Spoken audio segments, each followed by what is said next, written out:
So my name is Drew Flater. My colleague Nobir Ahmed. We work for the Geoprocessing team in Redlands.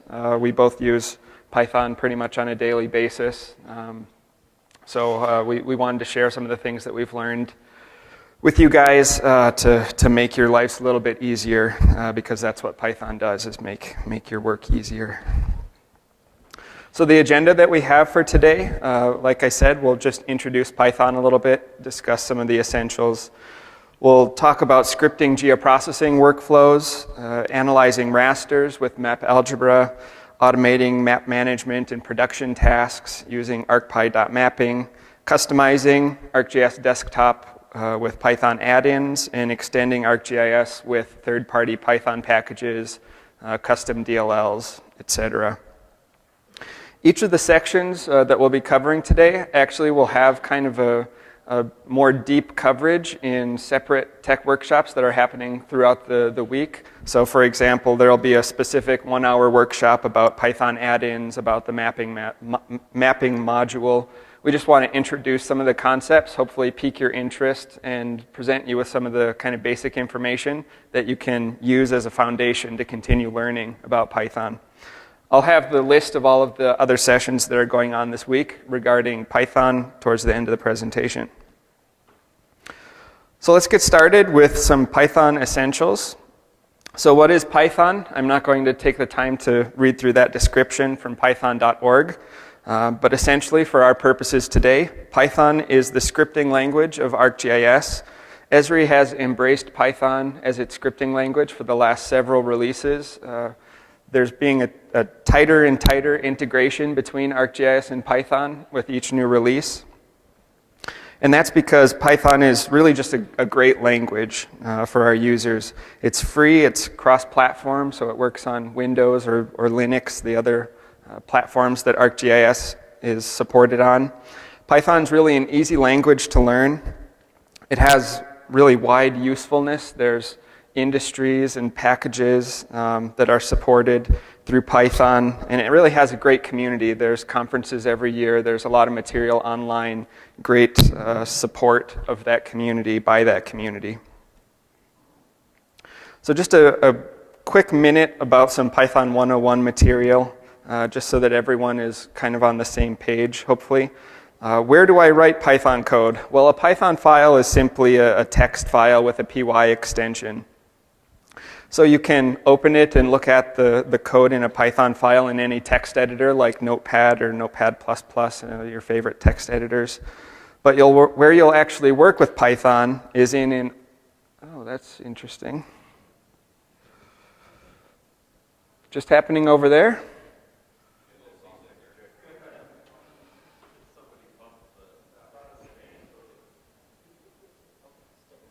Okay, well, if it's bothering you, just check out the one over here, I guess. I thought I was having a seizure, still and wavy. I won't worry about it. So where you'll actually work with Python is in an IDE like PyScripter. That's a great free Python IDE, or Wing IDE. And why you will want to work in an IDE is because they provide debugging environments, so you can actually step through your code line by line. You can get some syntax help, etc. But you can, of course, just write Python like it's text in a text editor.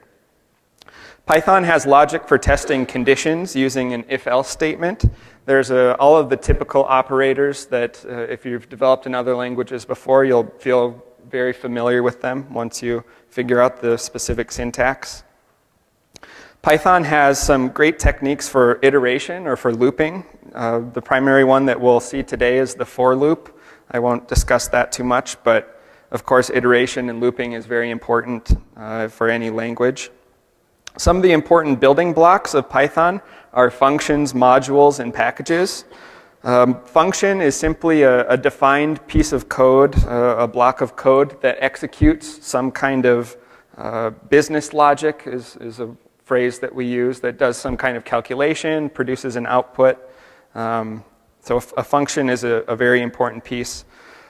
Functions live within modules. Modules are often just Python files. It can contain many functions, classes, and other elements. And a package is kind of the biggest one there in that list. That's a grouping of many modules that's usually related to one area or one subject. So an example of these building blocks is the square root function that's in the math module.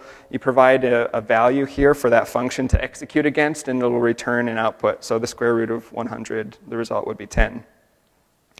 Python has a really great library of standard functions and modules or built-ins that you can use to really get started with Python day one. You don't have to do any separate downloads. They're just there for you to use right from the get-go.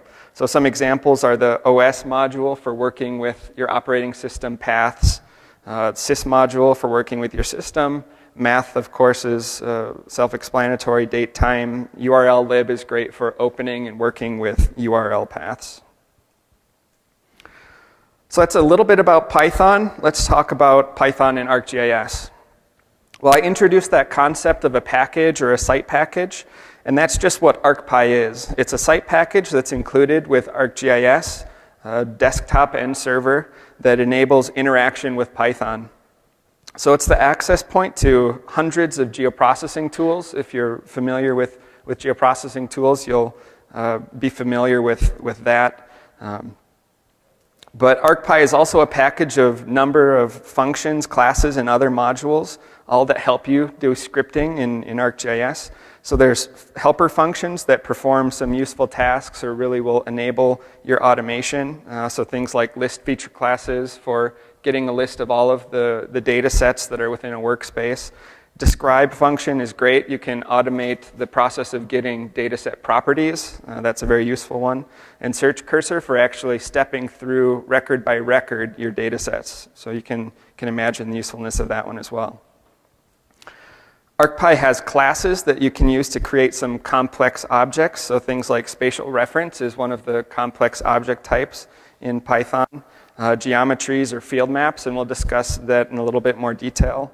And ArcPy also has modules that provide some specialized functionality. So I introduced that concept of modules that are all related, live within a package. So ArcPy has modules like mapping, the SA module, the spatial analyst module, and the data access module, all that will help you in your day-to-day work.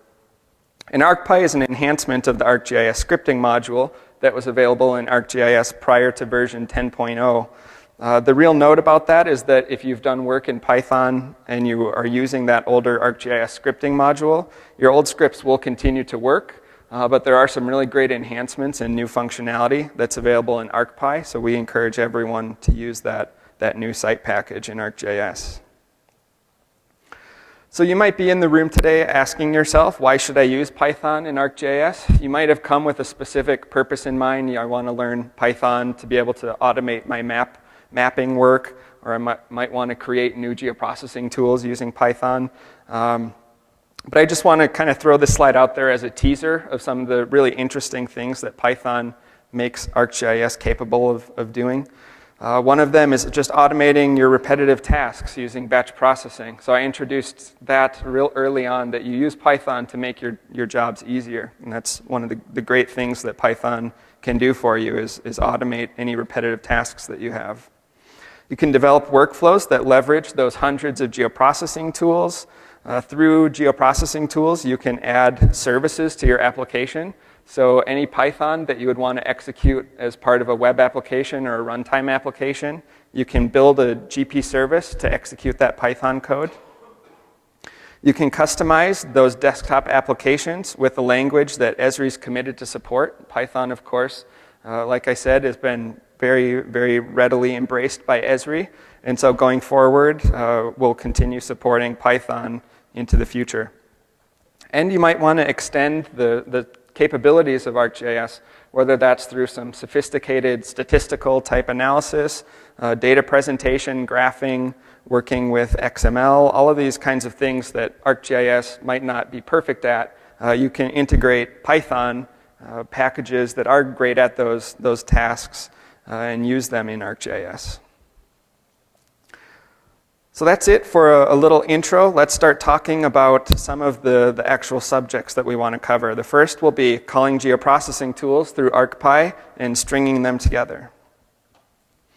So to use geoprocessing in Python, you need to import that ArcPy site package. So that'll be the first step for all of your Python scripts, will be to import ArcPy. To execute geoprocessing tools, you'll follow this syntax. That's arcpy.toolname_toolbox_alias. So for example, the buffer tool that's in the analysis toolbox would be arcpy.buffer_analysis.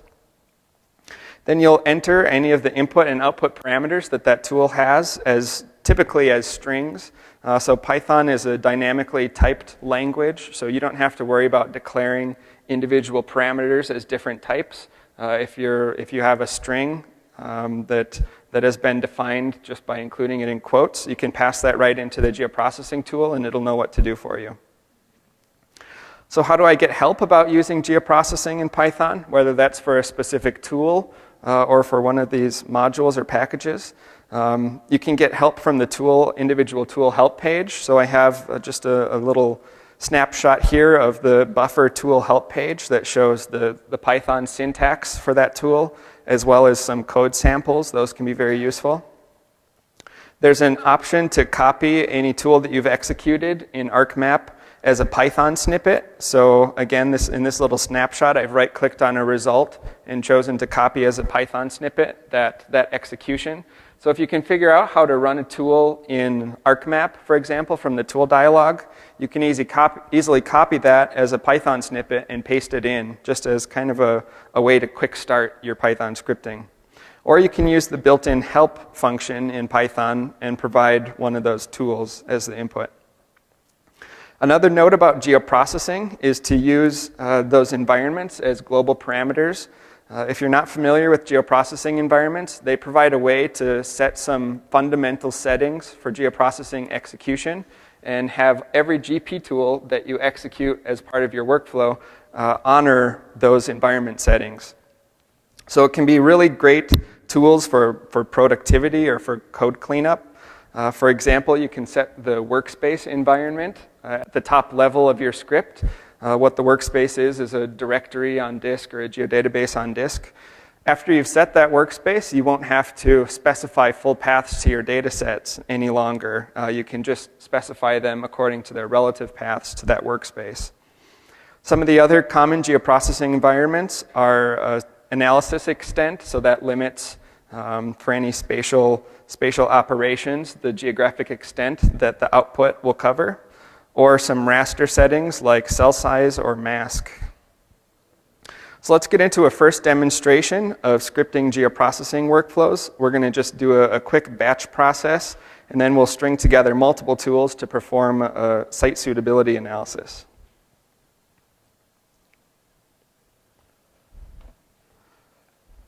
So the first thing to go through is that small batch process that I want to introduce. This is PyScripter. I mentioned that as an IDE that you can download and use. It's free of charge. So I've opened my script, and I just want to do a few simple steps here. I just click the Step Into button so that I'm in debug mode. Now I can click through each line that's in my script file and execute them line by line. So of course, I'm going to be doing some geoprocessing, so I need access to those tools. The first thing that I do is import ArcPy. I'll import another system module, the OS module, to work with some operating system paths. So I'll need that OS imported. I'm setting the workspace, I just described that process, equal to a geodatabase path, using the os.pathJoin function to put together the path to that geodatabase relative to my current working directory. That's the directory where my Python script file actually lives. I'm setting my overwrite output to true so that if the outputs of my geoprocessing steps already exist, it's okay to overwrite them. I'll use the list feature classes function to create a Python list of all of the data sets that are in that workspace. So now, sorry, the text is kind of small on the bottom there. Oh, I can zoom. So I've created FCS equal to that list function's output. Now when I print it, it's a Python list of all of the data sets in that workspace. So now using a for loop, I can iterate through every feature class that's in that Python list. So I'll step into this. And in this indented code block, I'll do a number of things. This is what will determine what is executed for each item that's in that list, is what's indented in the code block. So I'll step through and simply print the name of the feature class. I'll use the describe function to get some data set properties like spatial reference. So I've done that. And I'm going to print the name of the spatial reference that that data set has, as well as its factory code.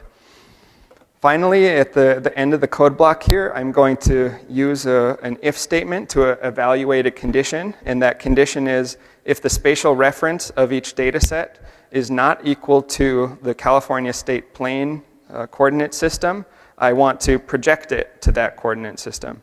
And so it's going to test for every data set that I've got in my list whether its coordinate system is that state plane. If it's not, it's just going to go back to the beginning of the list. If it is, then it's going to execute some more indented code.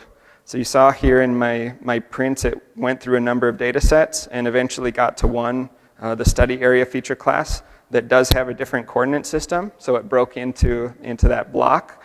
And now I will execute the project geoprocessing tool to change the projection of that data set.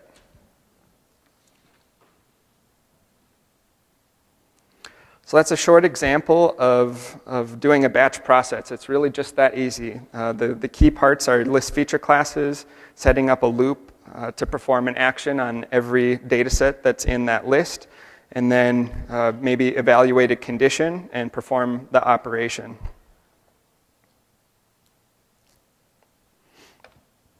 The next example that I want to look at is a site suitability study that's finding a successful habitat for a bird species here in Southern California. The habitat that is successful will have some criteria, such as distance from roads must be greater than 1,000 feet. It must be in the correct vegetation area. It has to have the correct slope, elevation, climate zone, etc. A number of physical characteristics of the landscape to define these correct habitats. I've already done some scripting to create the proper workflow, and that's in a Python file. I've wrapped the Python file into a script tool using the add script tool wizard on a toolbox. So I just wanted to bring up the properties of that script tool to show some of the basic things. Here's my source file, so habitatanalysis.py, that contains my workflow.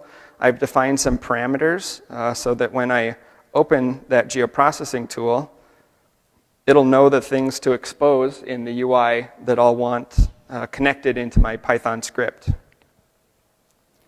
So I've got this. I have some default set up. I'll execute the geoprocessing tool. And while it's running, let's go and have a look at what's actually happening. So similar to the previous example, I'm importing ArcPy in the OS module. I'm setting the overwrite output environment. I'm using the get parameter as text function to actually read my parameters or my arguments from my script tool in ArcMap and pass them into Python as variables here. I'm then executing a sequence of geoprocessing tools like select, buffer, erase, intersect, dissolve, etc. Kind of a quick tip that I want to share with you guys is that when you're running geoprocessing tools, you can use this in-memory workspace to write your data to a location that doesn't require any cleanup. It's just stored in the system's memory. So you can write it to that directory and it'll clean itself up and actually provide some processing boosts as well. So that's a nice little feature. Down at the end, the last step in my geoprocessing sequence is to run the select tool, and I'm writing it to output FC, which is a location that I've defined in my script tool. So that's everything that's happening in that sequence or in that script. And we can see my tool is finished executing and an output has been added to my display. So those are the locations that match my criteria.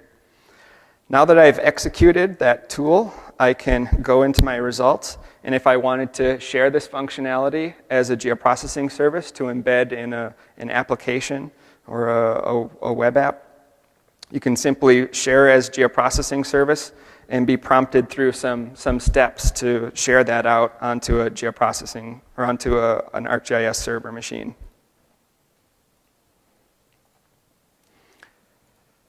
Okay, let's go back to the slides. I just want to open up another map document here before I jump back.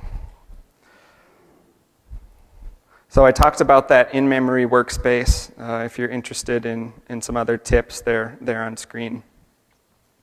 So having introduced some geoprocessing workflows in the world of Python, let's continue that by talking about using arcpy.sa, that's the spatial analyst module, to efficiently work with rasters.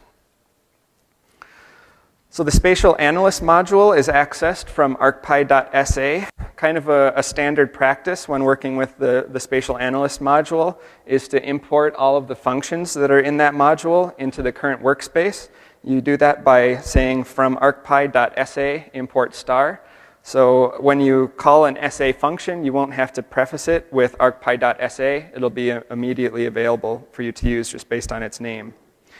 When you're working with the spatial analyst module, you do need to check out the spatial analyst extension. So you do that using the arcpy.checkout extension function.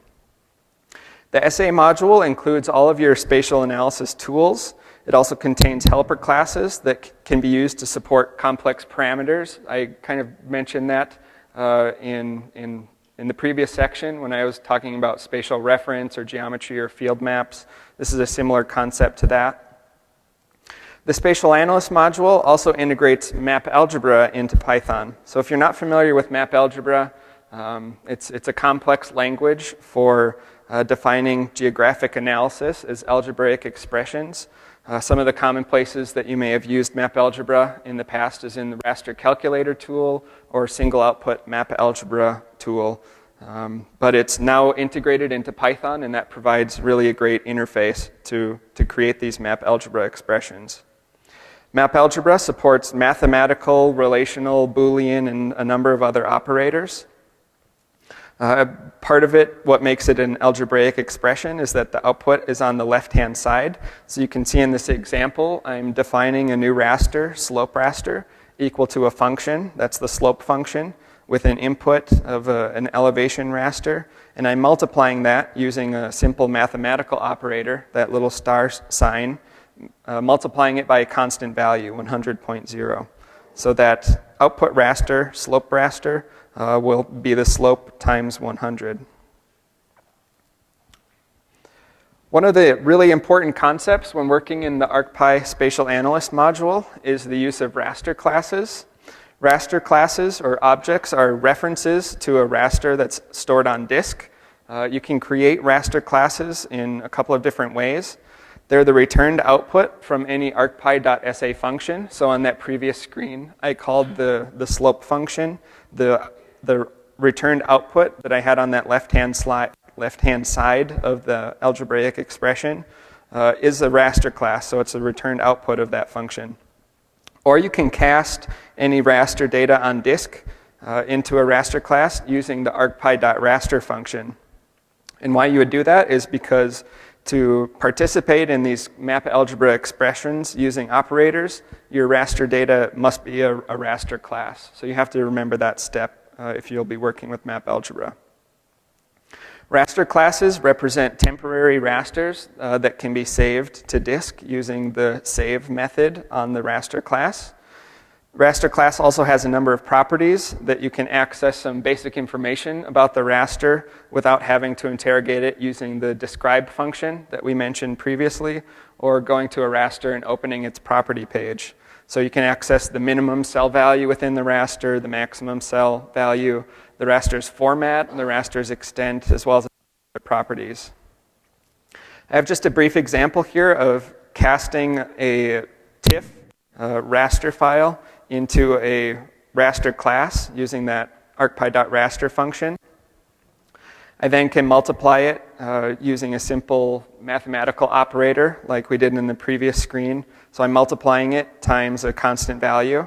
That itself is a map algebra expression. That line DEM feet equals DEM times 3.28. If I want to execute a more complex map algebra expression, like to rescale my elevation to a 0 to 1 scale instead of from the minimum to maximum, I can execute the expression and use some of those raster class properties within that expression.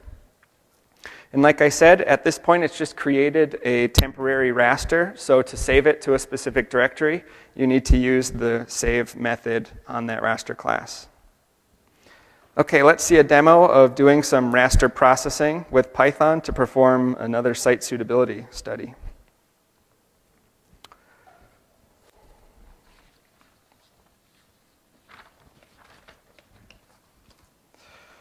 So I've opened a map document here. This is a map that shows some sediment sample locations as well as a geology map for an area in Nebraska. The study that I want to do is to identify Carlin-type gold deposits that are within my study area here, and how Carlin-type gold deposits have been identified in the past are by areas that are high parts per million of arsenic and antimony and low parts per million of potassium. And they're typically found in Paleozoic or Mesozoic geology formations. So I have a lot of information here that I can use to hunt down those areas that match those criteria.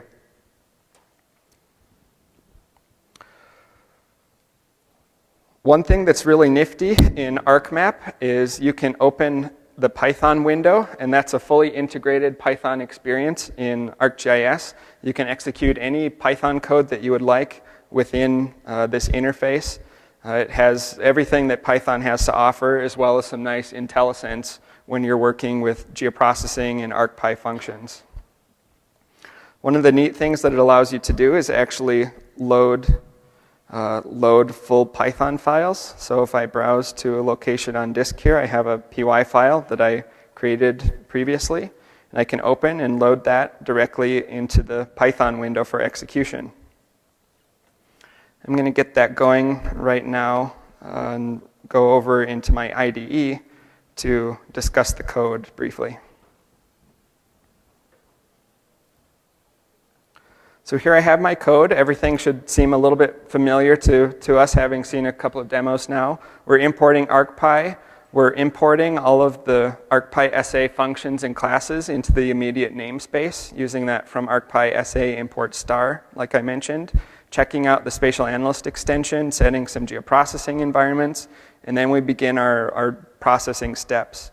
So we're executing a number of tools that are in the Spatial Analyst extension, such as natural neighbor. So here's my first map algebra expression, where I'm creating a new raster class equal to a function executed against a raster layer. So I'm executing a number of tools like natural neighbor, fuzzy membership, fuzzy overlay, reclassify, etc.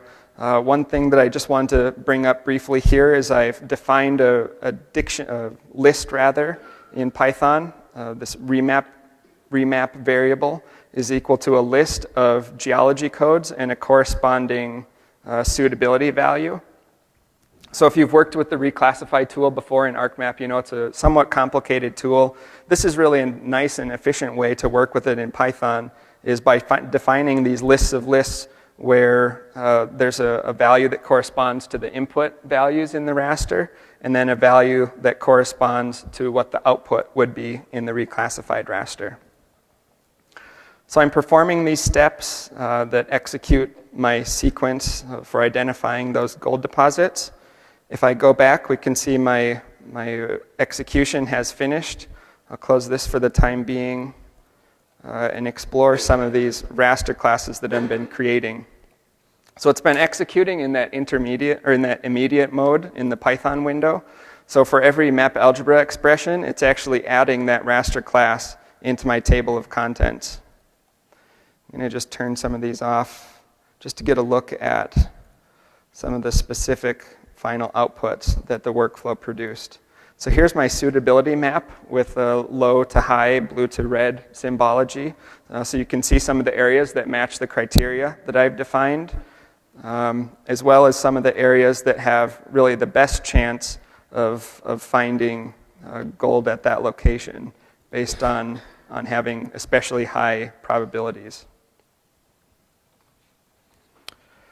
Just one last piece that I wanted to show here. I commented it out in the script that I imported, but I could execute it here now again. I've created this raster class. I called the save method against that raster class to save it to a location on disk so that that raster is persisted, so it's not just a temporary layer in my table of contents.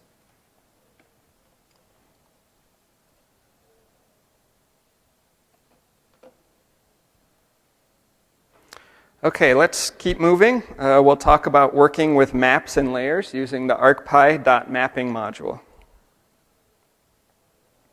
So the arcpy mapping module is accessed from arcpy.mapping, and this module contains functions and classes that you can use to automate all of your mapping tasks. So things like managing your map documents, changing layer data sources, fixing and finding broken data sources, updating layer symbology across many maps. If you're working in an organization and that has a number of MXDs or map documents, and you want to systematically update them all in once, you can write a Python script to do that. You can export and print map documents, and you can automate the creation of map series or map production. An important concept in using arcpy.mapping is use of the map document object. That references an MXD on disk and has methods and properties. That's similar to that raster object that we talked about when we were discussing arcpy.sa. In the ArcPy mapping module, the map document object is really necessary to perform most mapping tasks. So it'll either be the input to one of the ArcPy mapping functions, or a function can be called from the map document object itself.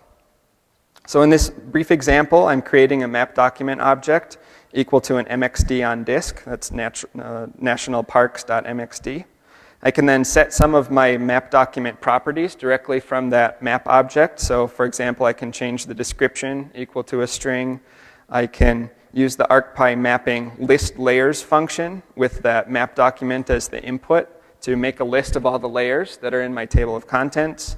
I can fix data sources using replace workspaces function off of the map document itself, and we'll see a demo of that. And I can export the map to a PDF using ArcPy mapping export to PDF function. One of the really great things that the team that's responsible for arcpy.mapping has done is created a sample toolbox. You can find that on arcgis.com.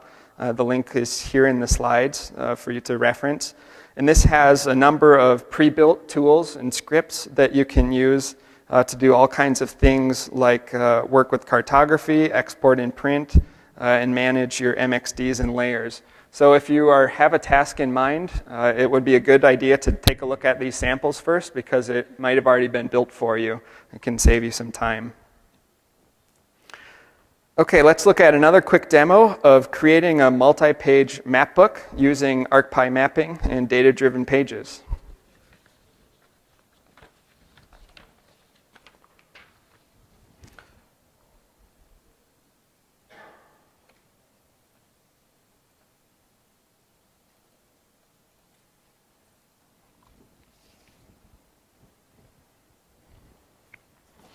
So I want to create a map book that represents all of the street infrastructure in Atlanta, Georgia. So the first page that I want to work with here is a title page or an index page for my map book that has the page number for each of the little subsections of my study area indicated on it. So this area of Atlanta could be found on page number 3. I just want to bring this page up to show just a quick demo of some of the things that you can do. So I'll create a new map document object equal to arcpy.mapping.mapDocument. And I'm going to use the current keyword. I hadn't brought that up before. Instead of passing in a full path name to a MXD on disk. If you want to work with the map that you have open currently, you can use that current keyword. So now I've created a MXD or map document object that has a number of properties and methods that can be executed from it. But what I want to do is simply use the arcpy.mapping.export to PDF function, specify that MXD map document as the input to the function, and then I'll paste in a path to export that PDF to titlepage.pdf. So in just a quick line here, I've created a new PDF for this title page. Now let's work with the actual map pages themselves to create my map book. So you can see the first time that I open my MXD here, I've got quite a few broken links. We can see all those red exclamations, and that's never good. If you haven't had this happen to you, you probably will at some point. Whether your organization is changing from a local data server to a network data server, moving simply from shape files to file geodatabase, anything like that. If you're working with a lot of MXDs and have them saved with a specific data source, you can get these broken data sources. I just want to show how easy it is to fix these kinds of problems using the ArcPy mapping module. So I'm going to load in a Python file, again, that I've pre-built. I'm going to create a map document object, again, equal to the current map document, and then simply use the replace workspaces function on that map document object to fix those problems. So I'm replacing my old shapefile workspace. My organization has moved away from shapefile data in their mapping to using file geodatabase. So we're changing paths from those old broken and non-existing data sets to new data sets that do exist, and then refreshing the table of contents. So we can see just in a couple lines of code, now my map is showing up nicely. All of my data sets have been repaired. And that's really, really awesome, I think. So now let's go forward with creating my map series. And to do that, I use data-driven pages. So in the layout toolbar, I can start up the data-driven pages toolbar. Where is that? There it is. I just need to enable, change a few layers to change my index layer to be the correct one. Starting page, we know I have a title page, so my map series will actually start on page 2, and I'll set the extent equal to 100%. So now I've got data-driven pages enabled. We can see that the first map view is this top one, and I can cycle through to the next page very easily to see a new view. Now, instead of having to go through and export individually each one of these data-driven pages, I can execute, again, just a few lines of code to perform that repetitive task. So let's load another script file here. And I'm going to actually just set this off right away, and then we'll go and have a look at its contents in my IDE.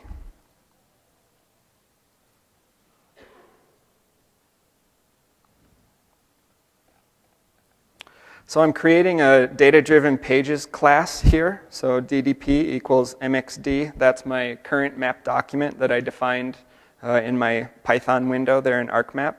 Data-driven pages. So once I have that data-driven pages object, it's really just as simple as calling the function export to PDF from that data-driven pages class and providing a path name for the output PDF. I'll then execute a few steps like create a blank PDF document. So I'm creating a mapbook PDF, and then simply appending my title page and my map pages, which are the output of the data-driven pages export to PDF function, and then I'll save and close that PDF. So if we go back and take a look, we've got my title page with all of its index numbers, and we can jump through and see just how easy and efficient it was to make this map series. Only a few lines of code, really, to build this thing that would have taken maybe hours previously.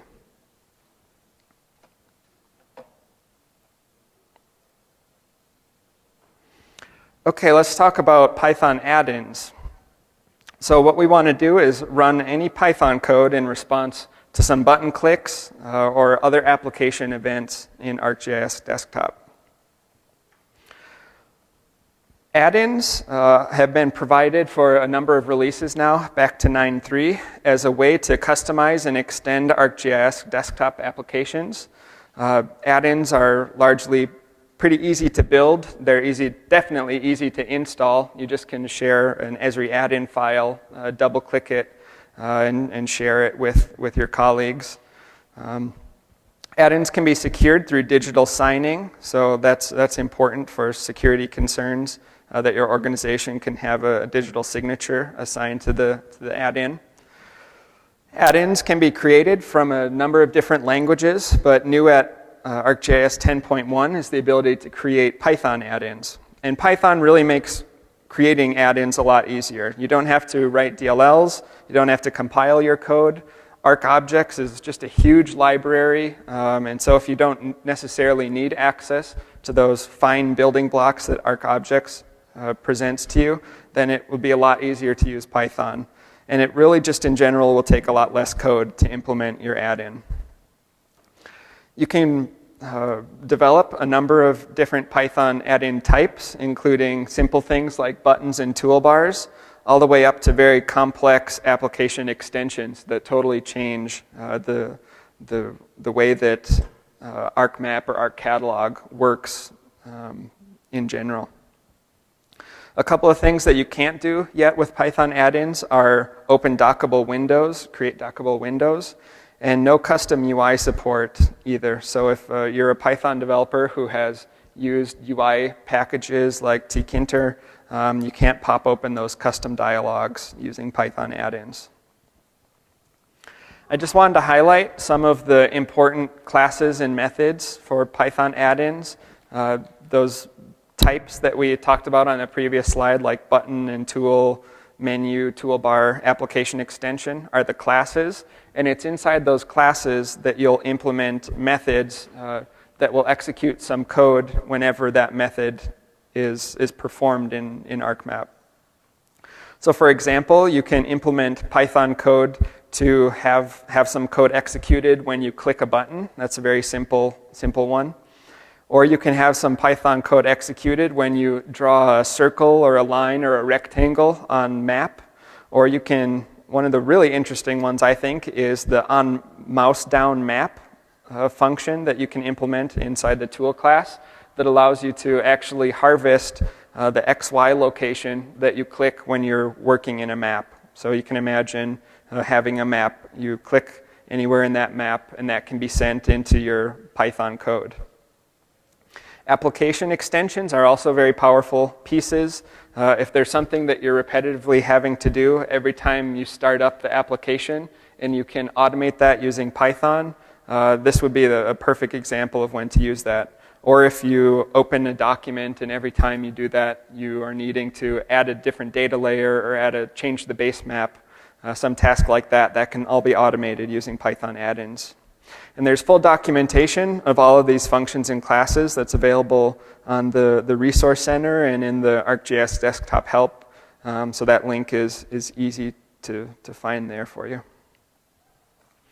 Python add-ins are built using a wizard. You can download the wizard from arcgis.com. Again, there's the link. You can extract the contents of the zip and then use the add-in assistant application to configure all the properties and actually set up whether your add-in will have buttons and toolbars or if it'll be an application extension. That's all done using the Python add-in wizard. Let's go to Nobir for a demo of using Python add-ins to select and zoom to features. Can you hear me? No? Yeah. Okay. So this is arcgis.com. So if I search with Python add-in, then you'll see a lot of add-ins uploaded by the users, and some by mapping team and some by the Python team. The first is Python add-in wizard. You just download it and then use it. I'll show later how to use. This is a simple one, zoom to feature. I'll download it and show it how it works and how it was developed. So just click, and when you click save, then it will be downloaded, but let me skip that. So here is the downloaded add-in. It has an extension of S3 add-in. So if you just double click, then it will be installed. Install add-in, then it will say whether it's successful or not. So I have already installed, so I'm not going to install it again. So let me see it in the map. So when you install it, you'll see a new toolbar. Is zoom to, can you see that? No. Zoom to next or previous feature. So this is the toolbar. This is created by Python. It's like it was not possible before 10.1 to do similar things in Python. The download comes with a document, so you can just see and use it. So in the table of content, okay. Sorry.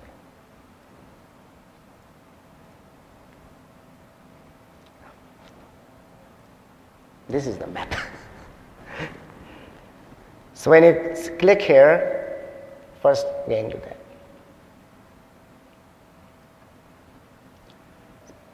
This is like on focus. So when I click here, it gets the focus.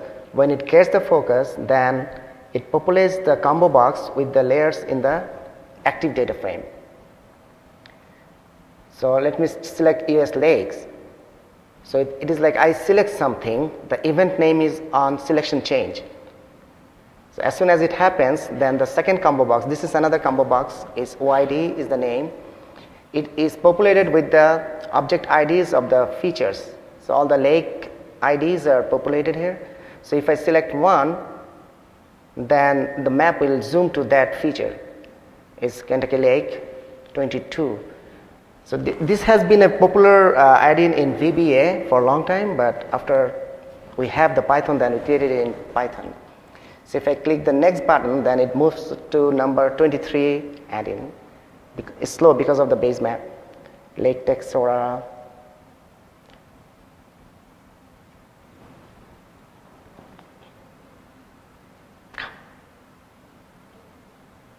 What happened? Anyway, I can just type a name and click, and then it will zoom to that feature. This is Lake Huron. And if I type, say, a name or a number, so say no, there are maybe only 29 these lakes in the map.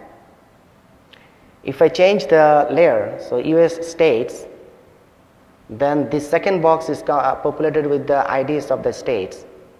I can select any one, and then it will zoom to that feature. Oh no. Need to clean first and then start over.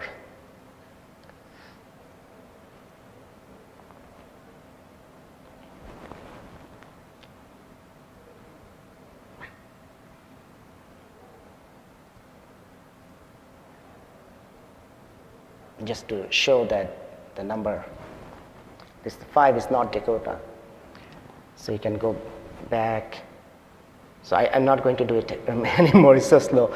Anyway, so you get the idea, right? You can move between features using this add-in.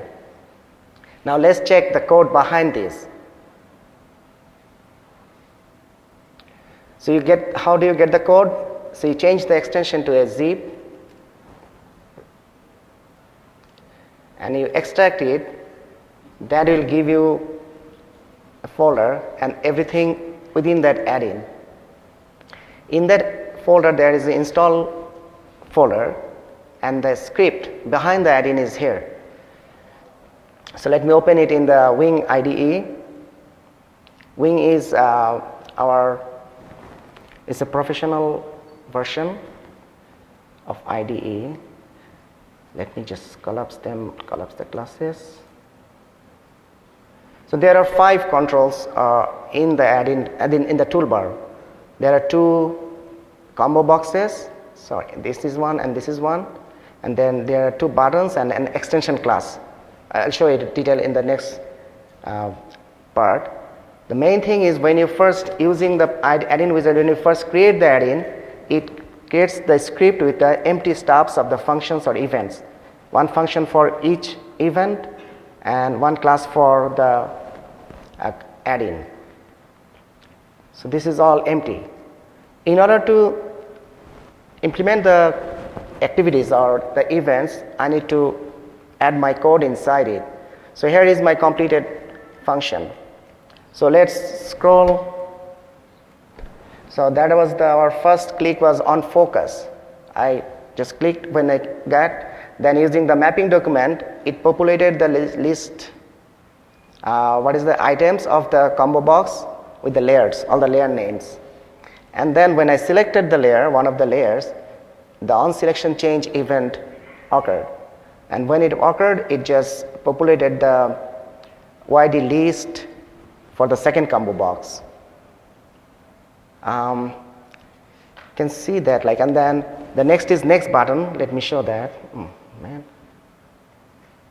just show me the next button or previous button.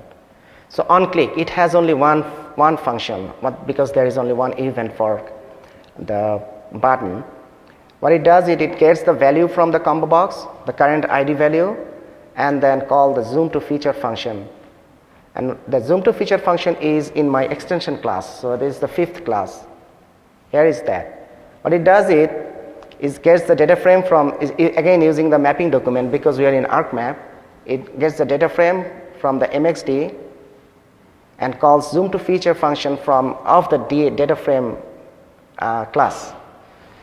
So Python is it's called object-oriented language. Like it has all the powers, inheritance, multiple inheritance, and whatnot. And class is that structure, and you need to know, but it's not difficult, but you need to know a little bit of class to use the fully power of the add-ins in ArcGIS. And how did I create it? So let me show how did I create it. So I installed the Python add-in wizard. Where is my wizard? And I have a link in my desktop.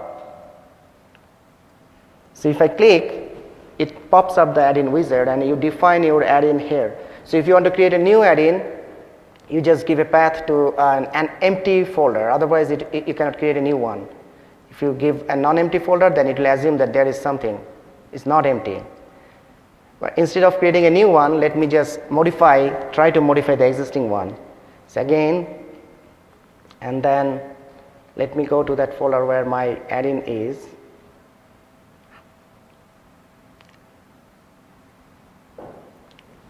So it populates, can I know? The add-in wizard with all the properties of the add-in that I have just demoed. And this is a project. If each add-in folder is a project and contents and the buttons and extensions or combo boxes are the contents, and you can create here. You can create an extension by right click, selecting new extension. You can create a menu, and then under menu you can create buttons. And under toolbar you can create almost everything. So I selected new toolbar and then renamed it, set the properties here, and then under the toolbar I created the buttons. So say the layers button, you set all the properties and links. The most important of each of these is the name or the ID. It is the ID through which the controls communicate between them. Yeah, that's all. Tomorrow we have, Drew will show the link. We have a full session with Python add-in, like 1 hour. If you really want to know or learn, please attend that session. Here I just showed, what is it? Yeah, and that slide will be at the end to see all those times of more sessions. So I just want to really briefly discuss some of the things that you can use Python to do that's not in ArcGIS, and we'll see a brief demo from No Beer. Yeah, sorry. So Python packages. ArcGIS includes several third-party Python packages and modules.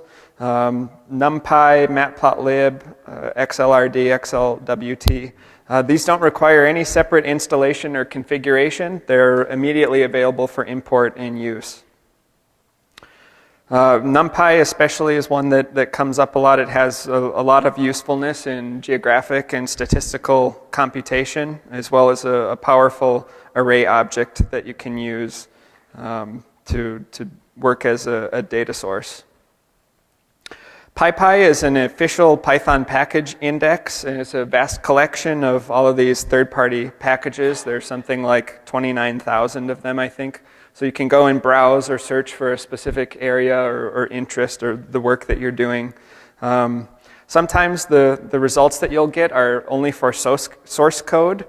So if you want to make it a little bit easier on yourself, you can maybe browse or get more information about these packages from PyPy, but then go to this list of Windows binaries, and that link is there.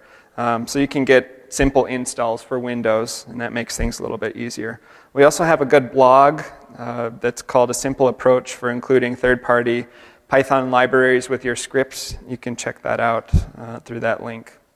Like I mentioned, NumPy is useful for a number of mathematical and statistical computations. And all ArcGIS datasets can be converted to NumPy arrays using these functions like arcpy.da, feature class to NumPy array, or table to NumPy array, raster to NumPy array. And you can convert back from your NumPy array back to ArcGIS using those corresponding functions. So in addition to all of those Python packages, you can also use Python as a communication language for ArcGIS to talk to other APIs, packages, and applications. So not just strict Python stuff. There's a couple of case studies there of extending ArcGIS with the R statistical package. So again, that's not a Python package, but it's something that you can call and communicate with using Python, or using the C-types Python module to call DLLs from Python.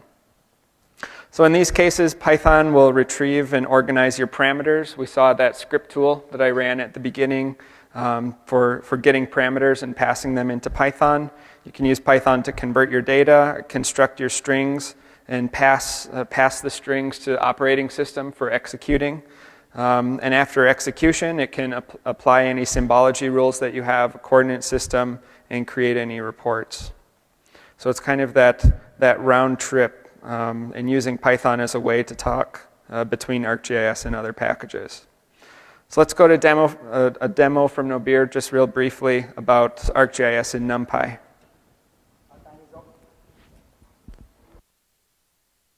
It's okay. So here is the map of Portland, and these areas are divided like by administration. The number you see inside are like number of 911 calls. So the purpose of the analysis is to see which factors, like underlying socioeconomic factors, contribute to more calls. So in our toolboxes, we have one toolbox fully dedicated to spatial statistics analysis. And you can see that like all the tools are script based. Like this icon, it shows that the logic behind that is based on a script. So let me just, because we are running out of time, run this tool. So here you define some variables. My data is this, and we need a unique ID. Dependent variable is, let me hypothesize that more calls is associated with more people. So our dependent variable is people, and independent is population. So if I run, then it will create an output with all the values of the regression analysis. This is done inside the code of the script, and all these complex tools are developed with NumPy, because without this module you cannot do it. Like you can do it, like it will take hundreds of pages of code. And here's the result. So there are all the statistical values that I don't understand clearly. So this is R squared. Everybody knows it. Whatever, like from these values, you can either reject or accept the null hypothesis that population is the main cause of the calls. Look at the output. See, it's nicely colored. So it adds some fields, estimated value residual and standard residual. How was it created? Let me try to do that in a Python window. So Drew has shown that like we can get a NumPy array from feature class to NumPy array feature class and use that function as our input and give the field name. We have seen that field names and calls. Python indeed is a great tool to learn Python. My advice will be to start here. So this array is like a big NumPy array. And it's basically it's called like array and dtype. So it's a structured array in NumPy it is called. So I can get like individual array for each of the columns. So just by indexing or by name.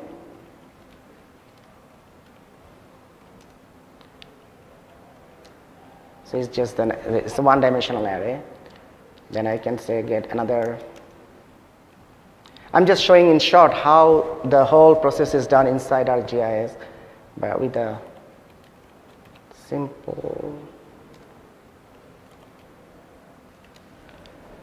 So with these fields, you can do a lot of things. So let me, you can just add them together. So it will add element by element. You don't have to loop through. So let me just hypothesize that some function is responsible for calls, and hypothesize that this variable is maybe coefficient is call array multiplied by, so this is a scalar multiplication and then addition. These operators are all valid on NumPy array and all work element by element.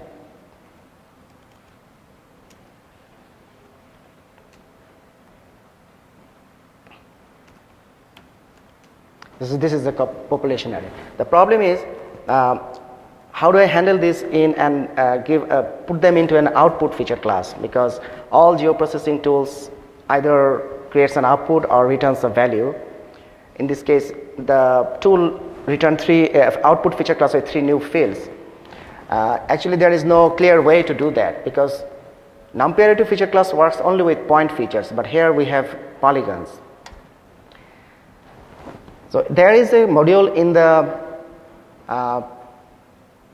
all scripts of the tools that I have shown are here. Is under the install directories, ArcToolbox and script folder. And there are the OLS function that works behind. And let me show that. So you can see all these. Okay, this T is the transpose of a vector, then dot multiplication, and all these functions are there in NumPy, and then you can use them here. So you can explore these functions to learn more. And there is a module called SS data object that you can use, and you see these are all functions. You cannot add a NumPy array field directly to a feature class, but using these functions, you can do them. But as time over, I cannot show it anymore, but tomorrow again, Drew can show, like there is another session on third-party extension, how to integrate third-party extension in ArcGIS at the full 1-hour session. The developer will give it, so if you're interested, you can go there. Thanks, Snowbear. Okay, so this is the last slide. It's just some resources that I wanted to point everybody to. Thanks for hanging out to the end. The resources page on arcgis.com has the Python community. There's a ArcPy blog called arcpy.wordpress.com. Just a good way to get information is just by Google searching. If you're new to Python, if you're curious about using the language, if you've done other languages before but you don't know how to do it in Python, you can easily find information on Stack Overflow or other similar pages. There's a bunch of Python resources there and references. There's a book by Esri Press that's down in the bookstore now that's called Python Scripting for ArcGIS. It's on sale from what I understand. It's got good Amazon reviews if that matters to you. So that's a good one to check out. And over on that right column are all of the other sessions that are going on this week. I'll leave this slide up so you can check things out. But that's it for today. Thank you for all your feedback. You can take a survey. We're offering 184 if you're interested in giving us any feedback. Thanks again for sticking around a little long. We'll be up front to take any questions that you guys might have. As there is no more sessions, you can just have any questions. Any questions? Let me show. Thank you.